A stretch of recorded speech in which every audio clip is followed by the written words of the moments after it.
Depuis qu'elle s'est envolée, la colombe cherche sans relâche la paix. Un jour, elle entend que le fils de la paix est né. Il faut que j'y aille.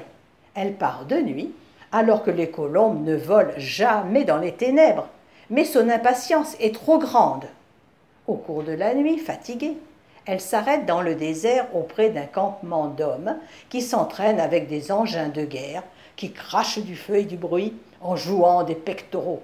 « Où vas-tu donc ?» lui dit un lion qui passe par là. « Je me rends auprès du prince de la paix qui vient de naître. »« La paix ! Mais regarde autour de toi. Vois donc ces hommes. La paix, ils ne connaissent pas. Ils inspirent tous la terreur. » Le lion rugit si fort en regardant la colombe que son souffle l'envoie à travers les océans, très loin du prince de la paix. La pauvre colombe, prise dans les tourbillons du temps, voit des enfants maltraités et affamés, des femmes bafouées et méprisées, des myriades d'êtres humains déplacés, des villages dévastés, des gens masqués, découragés. Elle comprend que tout ce qu'elle voit, ce n'est pas la paix. Notre colombe s'enfuit à tire d'aile.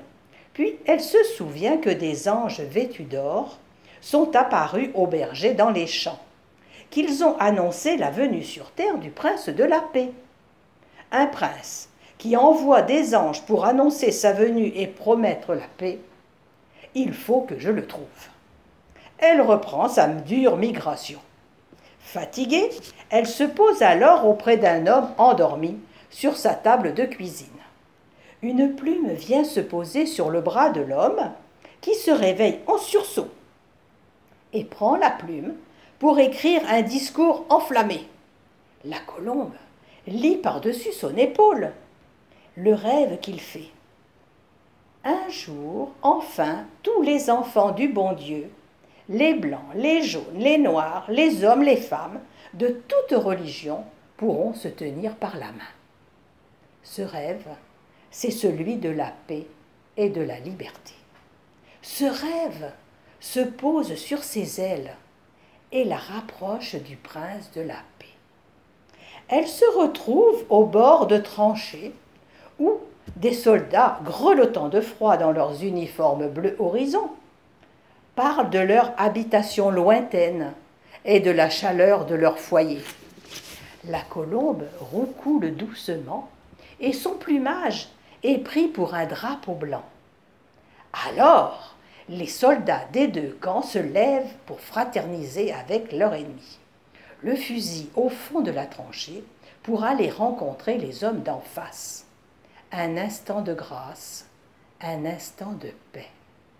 Notre colombe est alors emportée par la douce chanson entonnée par tous les soldats.